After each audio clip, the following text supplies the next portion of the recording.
Welcome back to the channel, everybody. I hope you're having a great day today, and I hope you're ready for this. Nez is once again back in the basket, and we're ready for today's episode. And we're reading a saga today about tampons. The saga itself is called 2 Tampons May Mean That My Marriage Is Over. From what I can tell, OP finds a tampon, and they're like, hey, this is not mine. And then a whole bunch of stuff happens. We might also do a bonus saga too. As always, subscribe if you want to, and let's get into this.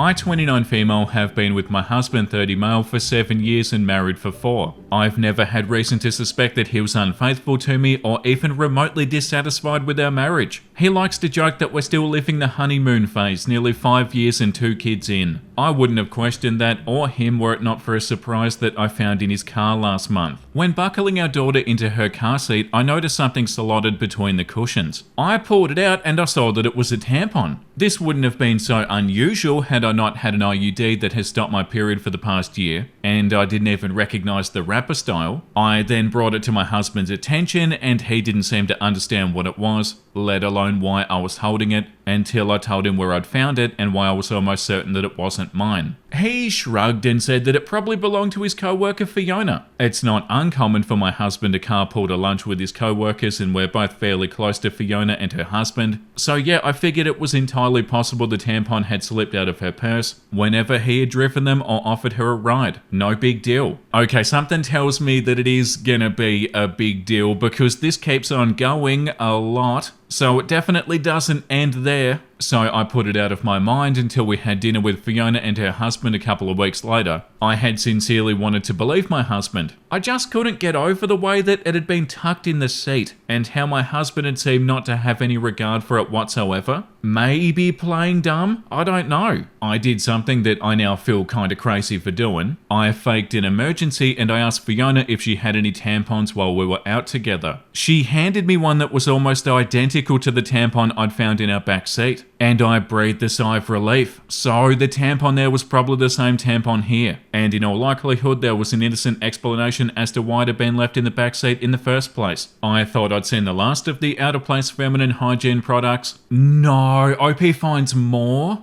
Oh no, okay, what's going on? Until I found another tampon this morning, this time in my sock drawer. Hold on a second, so that's definitely not Fiona then? Unless Fiona's been near your sock drawer. I feel physically ill at the thought of my husband having an affair, and even more nauseated at the thought that the woman might have left these tampons out for me to find. If it was my husband's co-worker, why would she give herself away by offering me one the other night? Yeah. In any other situation, I'd want to talk to my husband about this, but I feel too sick and embarrassed to approach him with what I've found. What should I do? Oh no, this is a nightmare of a situation. Relevant comments. I've had a period 30 years and never put a tampon in a sock drawer. Trust your gut and get cameras. Neither have I. I've considered so many explanations for the tampon that wouldn't implicate my husband. But none of them make sense, really. I'm terrified to set up a camera if it means confirming what I suspect right now. Has Fiona been over to your house and had time to plant the tampon? She's been to our house many times and vice versa. To my knowledge, she wasn't over any time in the past week, so if she planted that second tampon, she had to have found a window of time when I wasn't home. Anytime she and her husband visit, we all stay downstairs, and you'd have to go really out of your way to make it to our bedroom. Like around our dogs, over the safety gate, past the other bedrooms. I'm not saying that it's impossible, but definitely tricky to do on a quick bathroom break, I would guess. How old are your kids? Could they have found a tampon and put it in a random place? They're 2 and almost 4. They both have a mischievous streak, so I didn't want to rule out the possibility of one of them moving stuff around. But I can't imagine how they get their hands on one. Possibly 2 random tampons that I never bought. Okay, so this is a nightmare of a situation, and I don't know where this is going. I'm definitely nervous and not ready for this. But there's an update that was posted 18 days after. Contemplating every possible source of 2 tampons has been my personal hell for the past few weeks. But I wanted to share an update. Shortly after posting on here, I told my sister what happened. The tampon in the back seat, in the sock drawer, my husband's cluelessness, the tampon from Fiona, and all all the things I suspected, but I didn't want to believe. We compared tampons, save for the backseat one that I'd already discarded, and they were a match, just in different absorbencies. I hadn't left either in a place where my husband or daughters would have found them and then moved them around. My daughters didn't know what they were or where they'd come from. My sister was convinced it was Fiona. Either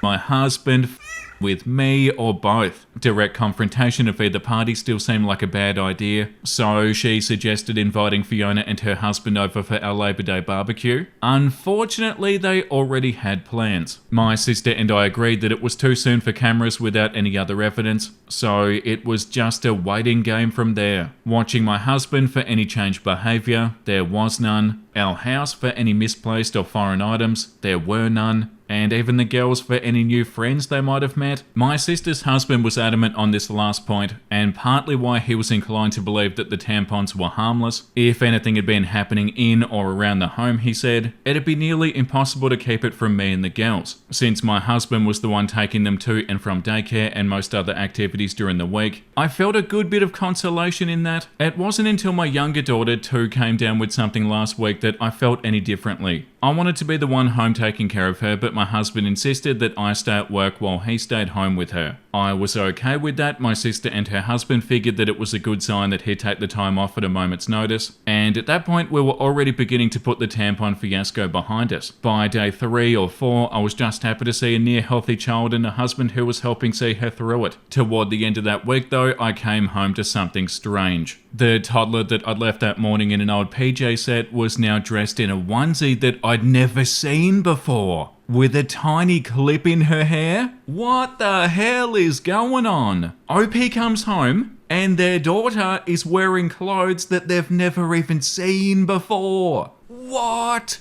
I don't have the sharpest memory, but I have a pretty good sense of what my kids wear on a day-to-day basis, and particularly what kind of clothes that they wear. I'd sworn off the full-length sleep suits with snaps across the front before we'd ever even had our second. The long snaps are just a pain in the ass and a no-go for efficient diaper changes, in my opinion. It's just not something that I would dress her in, and my husband knows as such. He doesn't plan for or buy the girls' clothes, and he certainly doesn't accessorize them. So I'm bewildered, and I'm kind of floored at the thought of somebody around our sick child without my knowledge. Yeah. I didn't think twice, and I went straight to my husband to ask if anybody had been over to see him or the girls. He seemed confused like before and asked me why I'd think that. It had just been him and the kids all day. I asked him again if somebody had so much as stopped by to say hello, and he denied it. He told me to calm down. The husband definitely knows what's going on. So what is going on? Is he cheating, or is it something different? This is such a weird situation. I might have lashed out and come forward with the accusations right then and there, but our older daughter was in the room and she sensed that something was up. In a calmer voice, I asked him a third time if anybody had been around our children, and my husband swore that the girls hadn't been around anybody but him. He also denied buying new clothes or doing anybody's hair. So how did that happen then, dude? With our daughter in the room and my emotions all over the place, I decided to leave it. I couldn't make sense of it then, and it hardly seems any clearer now, after I've driven myself half crazy with explanations that aren't adding up. Yeah, that's right, it's not making any sense. Oh no, nobody's been here and nobody's changed their clothes. And the husband saying that he hasn't changed anything, and he denied buying new clothes or doing anybody's hair. But they're wearing different clothes. So how did that happen? To answer a couple of questions, my 2-year-old can only string together a couple of words at a time, and when I ask her about her time with daddy or her clothes or bow, she answers based on the cues that I give her. Like, who gave you that pretty bow? And she repeats pretty bow back to me. Or mama or daddy over and over. My oldest daughter, almost 4, was at daycare that morning and she can't recall anything different from that day. Doesn't remember the pajama change or the hair clip, so my guess is she was changed sometime that morning, but I'm not totally sure. I have a 45-minute commute to work, so stopping by for lunch isn't really feasible. My sister has been kind enough to leave work and drive past a few times here and there, but she hasn't seen anything out of the ordinary. We do have a Ring camera at at the front door and I've got the app on my phone with notifications on. Nothing there yet. If anybody has recommendations for more discreet surveillance, I'd be open to it. I'm just the least tech-savvy person, and I worry that another camera will be easy to detect. And yes, we get our carbon monoxide detectors tested regularly. A comment said, "Is it possible one of the hair clips came from daycare?" OP responded, "I could see the hair clip being a possibility, but less likely on the onesie. My younger daughter hadn't been to daycare in days, and if either of them had returned with something like that before, I would have noticed, especially since it was the kind of onesie that I hate with a passion." And people comment that they can't wait to find out the ending to this saga. My money's on the Hollywood horror ending. Hopefully dreamed up the dogs too, so I can finally stop picking up their imaginary shit and whatnot. Yeah, I don't know where this is gonna go. I don't even have any predictions. What's gonna happen? Okay, so let's read the next update, and that was 16 days later. After nearly losing my mind over a hair clip and a onesie, I realised that I wasn't getting anywhere with the accusations and half-baked guesswork. I'd gotten so absorbed in the paranoia and the misery of my situation that I wasn't sleeping, eating, or caring for my kids the way that I should have been. And I also wasn't getting any answers. So I decided to pull the trigger on the hidden cameras, and I have them shipped to my sister's house, with my brother-in-law agreeing to help with the install and setup over at my place. Before the cameras were ever delivered though, I got my long-awaited confirmation last week. A ring notification had alerted me to motion at the front door while I was at work. Half expecting to see a delivery person or pet or lawn care salesman for the 15th time. You can imagine my surprise when I saw a clip of a young woman leading my daughter into the house hand in hand, with my husband and other daughter close behind them. The girls were supposed to be in daycare and my husband at work. Oh God. The woman, as far as I knew, was living 2 states away with a court order keeping her there. I immediately called my husband to ask him what the this woman was doing in our house, and he didn't answer, so I texted him. Even in his stupidity, he probably realised that he'd messed up by going through the front door, and then knew that I got the ring notification and wanted to delay the inevitable. By the 5th or 6th subsequent call, he did pick up. The woman on the camera was my husband's sister. As I would come to find out later, she was the likely source of both tampons, the onesie, and the bow. She's also a registered sex offender and a recovering addict who spent the better part of her adolescence and young adulthood coercing the silence of another one of my husband's family members after she'd them. Whoa! I hadn't seen or heard from her in years. And from the way that my husband talked about her, I didn't expect I ever would. But here she was in our house with our children. Suffice to say that I was livid. It wasn't an affair at all, and still somehow infinitely more disgusting knowing who it was and why all that was happening. Apparently my sister-in-law, fresh off another stint in rehab, had wanted to reconnect and make amends with people that she'd hurt, and my husband was high on that list. My husband didn't want me to know, or worse, try and keep her family, our children, away from her, so they'd been meeting in secret, often at our house when I was at work. They would enter through the garage in my husband's car so the ring camera at the front door wouldn't tip me off. She spent the night on a weekend that I'd been on a business trip and slept in our bed. She babysat our girls on a night that my husband told me he'd dropped them off at his parents'. She bought the girls clothes and dressed my youngest in the onesie and bow that my husband had promised on his life that I'd dressed her in myself. Oh my God, this is awful. And also, imagine telling somebody to their face that they dressed their daughter in something that they 100% didn't. And they 100% know that they didn't. The gaslighting and the lying. Get rid of the husband. My husband swore this was all in my head. The tampons, the onesie, the bow, and all the rest. He was perfectly content to watch me agonize for weeks over a woman that he insisted didn't exist, shrugging off each progressively more unsettling discovery like it was news to him, and telling me that I was being irrational.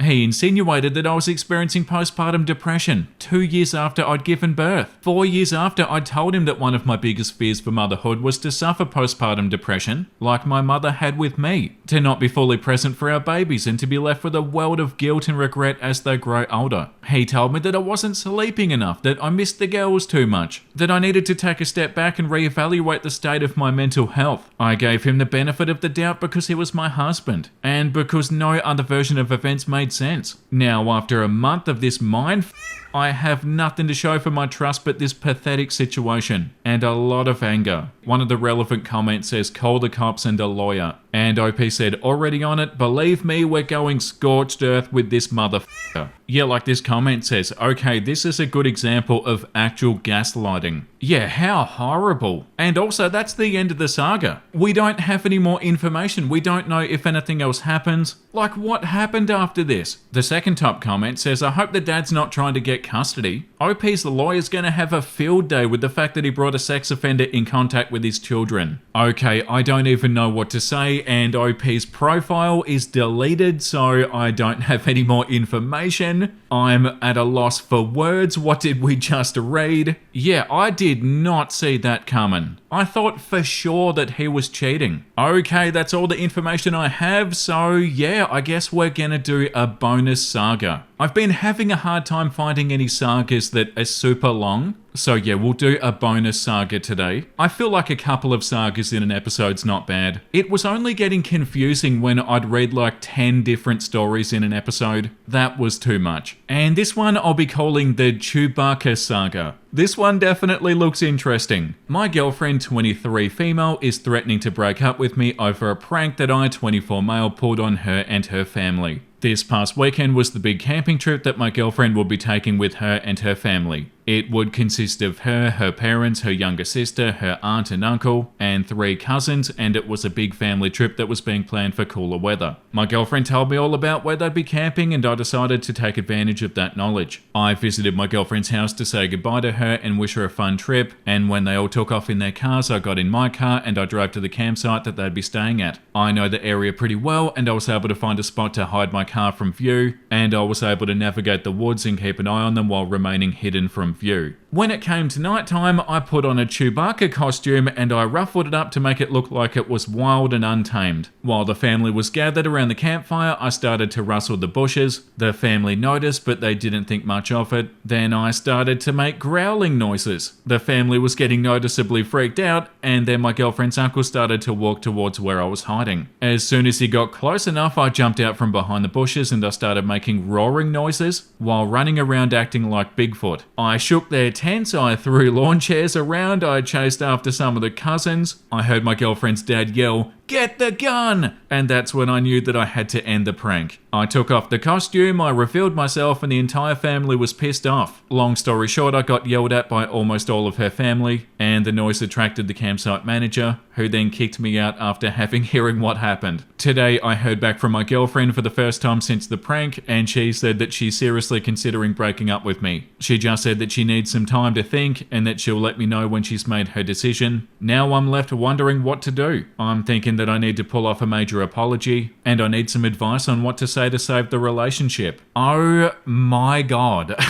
This is so different than what we just read. Okay, so I get the feeling that this one's gonna be a frustrating saga, with the frustration directed towards OP. Okay, so let's get into the first update. I'm honestly really embarrassed and humiliated about this update. I almost considered not even posting it, but I feel the need to vent and express my frustrations in some way, so here it is. I really hope you don't think too badly of me and you understand what I'm going through after last night. Last night, my girlfriend's family was holding a barbecue in their backyard, and my girlfriend was able to talk her dad into inviting me. He was originally against the idea of me coming, but he was willing to let me come so long as the first thing I do is offer a genuine apology for the prank that I pulled on all of them. I arrived in their backyard in my Chewbacca costume. No, I'm joking.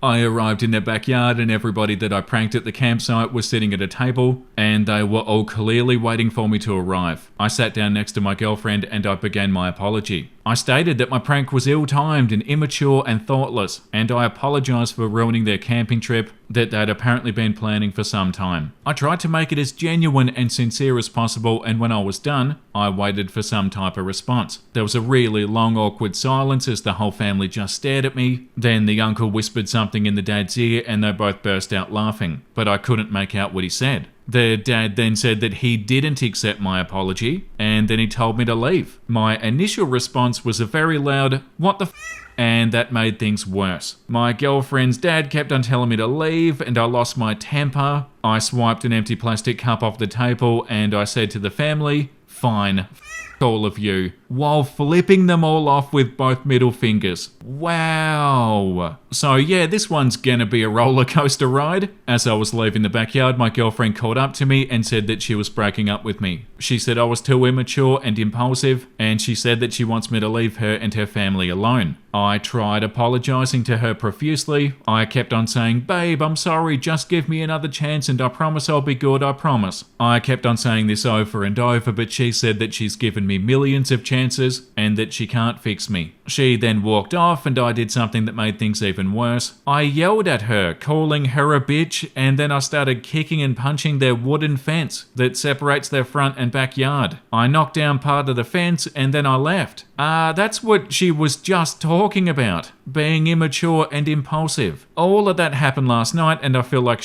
part of me wants to just give up on her and move on. You 100% should. She told you to leave her alone. But I also want to prove to her that I'm capable of changing. I want to promise her no more pranks, along with trying to control my temper. What do you think I should do? The top comment says, leave that girl and her family alone. I was willing to chalk the prank up to a little immaturity, but what the f***, your entire reaction was that of a mentally stunted 12-year-old. I hope you grow up a lot before you even think about dating again. And I hope your ex's family come after you for the damages to the fence. Okay, so there's an update here that says, long story short, I got in a fight with my girlfriend and her family last night. She's now my ex-girlfriend and I lashed out and I broke down part of their wooden fence that separates the back and front yard. Her father hasn't contacted me about it, but I'm worried that he's going to come after me eventually. What kind of trouble can I get in? And then a third update. I'd rather not go into detail on this post, but the reason for the breakup is on my profile and can be read there on another post. Simply put, I can't stop thinking about my ex-girlfriend. I can barely eat or sleep or do anything that used to make me happy. Last night I watched my first ever hockey game and I was excited about that a few months ago, but now I don't even care. I spent the whole game thinking about my ex and how she broke up with me. She's all I think about right now and I feel like putting in one last effort in making her see that I'm a better man. What should I say to her? What can I do to get her to come back to me? And as you can imagine, all the comments are saying to leave her alone and to move on and to not do that. Update number 4. For those who may or may not know, my girlfriend broke up with me because I pranked her and her family by dressing up as Bigfoot and ruining their camping trip. But I think that since some time has passed, my girlfriend might be of a cooler head, and I was thinking of trying to win her back in a clever little way that involves the Bigfoot theme. You're joking. My idea is to dress up as Bigfoot again, but to not scare anyone. I'm going to dress up, I'm going to go into her backyard with an old stereo or CD player that still works, and play Sorry by Buck Cherry. I'll play it loud enough for her to hear, and I'm hoping that she'll accept it and see it as a cute apology. I know it sounds a little cliche, the whole stereo outside the window thing, but I'm hoping that the Bigfoot costume might be a new little twist on it, and it'll be my way of apologizing for the Bigfoot prank. What do you think? Oh my god! What? This is amazing! The top comment says, one does not apologize for dressing up as Bigfoot by dressing up as Bigfoot. Oh my god. The second top comment says, honestly, I really think you need to move on and leave her be. It's as simple as that. This is incredible. Update number 5. After reading through some of the responses from yesterday, I decided to just go for it and get it over with. No! I dressed up in the ruffled up Chewbacca costume, I grabbed the stereo and I walked over to my girlfriend's house at night time. No! We live in the same neighborhood and there's a shortcut through a little stretch of woods that I take from my place to hers, and that's the route that I took last night. I climbed into their backyard and I stood in their grass holding up the stereo while playing the song that I had intended, Sorry by Buck Cherry. The problem is that the stereo was an old piece of crap that I dug up from my basement and the volume wasn't loud at all. It sounded muffled and I didn't want to risk moving any closer to their house in case I was seen. This is unbelievable. But I wanted something to come from that night and I set down the stereo and I peered into the window that I knew led to my girlfriend's room. My girlfriend was just playing with her phone on her bed and I just stared into her room for a little while. I guess I was caught up in staring at her since I hadn't seen her in a few weeks and I didn't realise that I'd been staring at her for a long time. I turned to leave, but I saw one of her neighbours out on their porch looking directly at me and they were on their phone. My first thought was that they were probably calling the police and I panicked. I did something really stupid and I tried to go in my girlfriend's house by pulling at their back green door, but her mum saw me trying to get in and she screamed. Oh my god. I then ran back towards the woods and I tried to pick up the stereo, but I really hurt my back while bending over. So I just left it in their backyard. The back pain was shooting down my left leg and I had to limp away from the house, and I limped into the woods and back to my house while also cussing at myself over how f***ed up my plan was. The worst part is that this morning my girlfriend called me and left a message on my phone. She said that she knows it was me at her house and that she's only given me one final warning before she talks to the police about harassment charges as well as a restraining order. She says that she's never getting back together with me and she told me to move on. Now I'm really depressed, which is how I've been feeling for the past few weeks. I'm physically hurting from my back and leg pain, and I'm emotionally hurting from my girlfriend's words. I'm just really upset and pissed off. What should I do? Update number 6, my ex-girlfriend left me with a message on my phone threatening me with a restraining order. It's just a threat at this point, but I still want to know what happens to my record if she were to file one against me. Will it give me a criminal record and officially list me as a stalker? Is it something that appears in a background check? I want to know how this will affect things like me getting a job or something like that. Would this affect me nationally or just in my hometown? Update 7, I won't go into detail, but I left a stereo of mine at my ex-girlfriend's house and this morning I got a text from her dad. It was a picture of the completely destroyed stereo next to a baseball bat, and the message read, "That's your head if you come near my house again." I want to know if I can actually take action against him for this. He destroyed my stereo and threatened to bash in my head with a baseball bat. What actions can I take? Update 8, I've spent the past few weeks thinking about how I can possibly get back together with my ex-girlfriend. I've decided to just move on. Good. She doesn't ever want to get back together with me, and I've caused enough trouble with her family as a whole. I need to get over her, and I don't know how. My older brother has a wedding in a few days, and it being a romantic occasion is really going to mess with me emotionally, especially since me and my ex were planning on attending together. It hurt even more to see that my ex was selling her dress and posting about it on Facebook. I can't get over the memories and all the time that we've spent together, and it hurts knowing that I lost her because of my immaturity and stupidity. How do I get over her? She's literally the only thing on my mind, and it has to end. Help me out, please. Update number 9. Last night was obviously Halloween, and while I normally don't trick or treat at my age, I ended up taking my little cousin out around the neighborhood while my parents and hers were at a Halloween party. I also figured that I'd wear my Chewbacca costume since I wanted to dress up, and I didn't have any other last minute costumes. We walked around our neighborhood for a little while, and we ended up on the same block as my ex-girlfriend's house. I knew that it was only an inevitability that we would cross her house, but I honestly wasn't worried about it. I figured that her dad may not even be out to see us, and all I'm doing is trick-or-treating. We ended up walking by her house, and of course both of her parents were sitting by their garage with a bowl of candy to hand out. I tried to grab my cousin and make for the opposite direction, but it was too late. I heard my ex's dad yell, "I see you," and he clearly recognized me. I just grabbed my cousin and we made our way back to my house without looking back at my ex's house. We got home, but almost an hour later the cops arrived and they told me that my ex's dad wanted to press charges on me for stalking and harassment. I'm currently awaiting a court date, and I think this is all bullshit.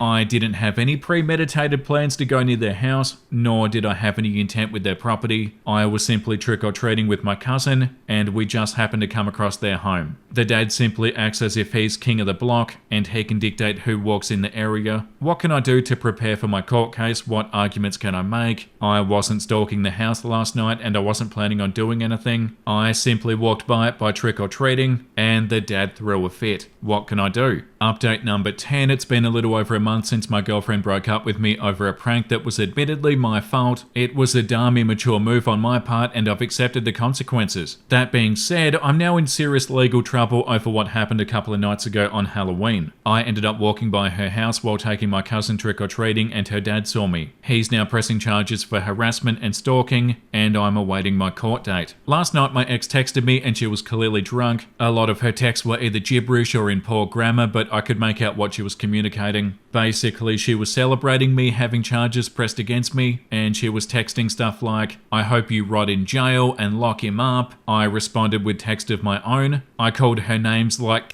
and but she obviously didn't seem fazed. but simply sending her some mean texts isn't enough for me. I'm honestly thinking that she has some nerve to kick me while I'm down, while all she has to do is just stay on the sidelines while daddy does all the work. I've spent all day thinking about how I can get back at her over this. No! Part of me thinks that I should just wait until I'm done going to court, but I also want to strike back while the event is still fresh. I'm thinking of one final prank. What should I do? You can't be serious. This is when the OP deleted his Reddit and we'll never know if he showed up to his court date in a Bigfoot costume. What? And that's all the information that we have. That's one of the most entertaining things I've ever read. He wants to do another prank. It makes me feel better to think that this one's not real. I'm sure it is real, but I'm gonna assume that it isn't so that I feel better. Because that is unbelievable. This comment says this was a wild ride, but the absolute best part for me is that this dude found 3 separate occasions to wear a Chewbacca costume in a month. Got dumped, got charged and slapped with a restraining order, basically got his ass handed to him, and I just know in my soul that he'll wear it again in a heartbeat. Yeah, the bit where he took the CD player and stood outside of her house in the Bigfoot costume because that was meant to be cute. Yeah, like this comment says, what the